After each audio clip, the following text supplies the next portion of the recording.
Welcome back. And if it is your first time here, hi, I'm Isabella.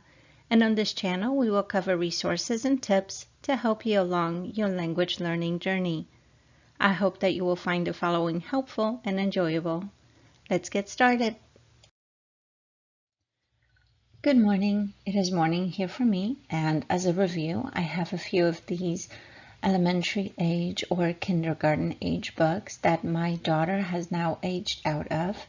This will be a reading of Chapter 3 of the Junie B. Jones and A Little Monkey Business by Barbara Park. And seeing as Chapter 1 and Chapter 2 did not get flagged for any shenanigans, hopefully this will go just as well. I hope that you will enjoy this reading. If you have any questions and you notice any strange words that are a little infantile or childish, please put them in the comments or talk to me on Hello Talk, where I spend entirely too much time. So I hope you enjoy it, and I'll talk to you soon. Bye. Chapter 3, A Very Wonderful Thing. Yesterday, a very wonderful thing happened, and it's called I Had Pie for Dinner. Just pie, and that's all. That's because my mother went to the hospital to have the baby, and Daddy and Grandma Miller went with her. And so me and my grandpa got to stay at his house, all by ourselves, and no one even babysitted us. And guess what? Grandpa smoked a real live cigar right inside the house, and Grandma didn't yell, "Go outside with that thing, Frank." And after that, my grandpa gave me a piggyback ride, and he let me put on Grandma Miller's new hat with the long brown feather, and also I got to walk in her red high heels. Only then I fell down in the kitchen, and so I quick took them off. "Hey, I could crack my head open in these dumb things," I said very loud.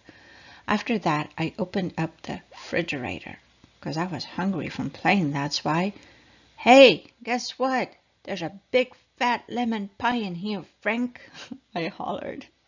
And so then Grandpa Miller got down 2 plates, and then me and him ate the big fat lemon pie for our dinner. Just pie, and that's all. And we're not even going to get in trouble, because we're going to tell Grandma that her cat ate it. And here's another very fun thing. I got to sleep in Grandpa Miller's guest room. First, I put on my PJs with the feet in them, and then my grandpa watched me brush my new front tooth, and he tucked me into the big guest bed. "Sweet dreams, Junie B," he said, except for then I got a little bit of scared in me.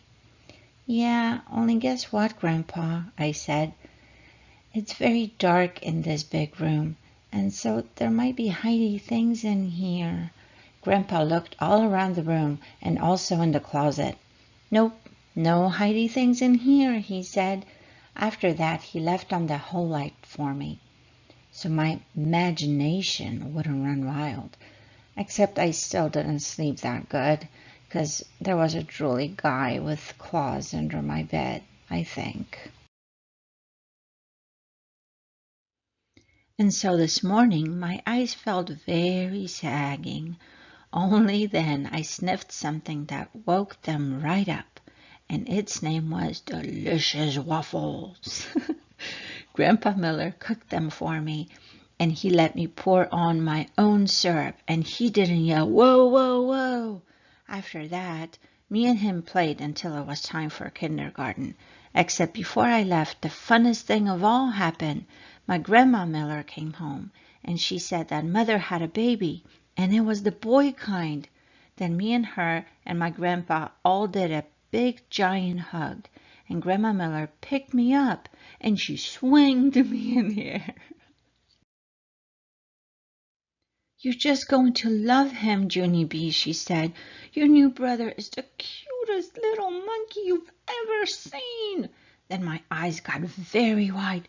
"He is? Really?" I said, Grandma Miller put me down. Then she started talking to my grandpa. "Wait till you see him, Frank," she said. "He's got the longest little fingers and toes." I tugged on her dress. "How long, Grandma?" I said. "Longer than mine?" But Grandma just kept on talking. "And his hair, Frank, my word, he's got oodles and oodles of thick black hair." I pulled on my grandma's arm. "How come, Grandma?" "How come he's got hair?" I asked. "I thought little babies were supposed to be baldies." But still my grandma didn't answer me.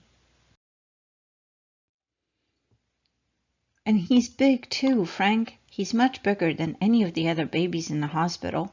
And you should feel how tightly he grabs onto your finger when you—" Just then I stamped my foot very hard. "Hey, I want some answers down here, Helen. He's my baby too, you know." Grandma Miller frowned at me because I'm not supposed to call her Helen, I think. "Sorry," I said, kind of quiet. Then Grandma Miller bended down next to me, so I didn't have to yell anymore. "Are you telling me the truth, Grandma?" I said. "Is my brother really the cutest little monkey you ever saw? For really and honest and truly?" Then my Grandma Miller hugged me very tight.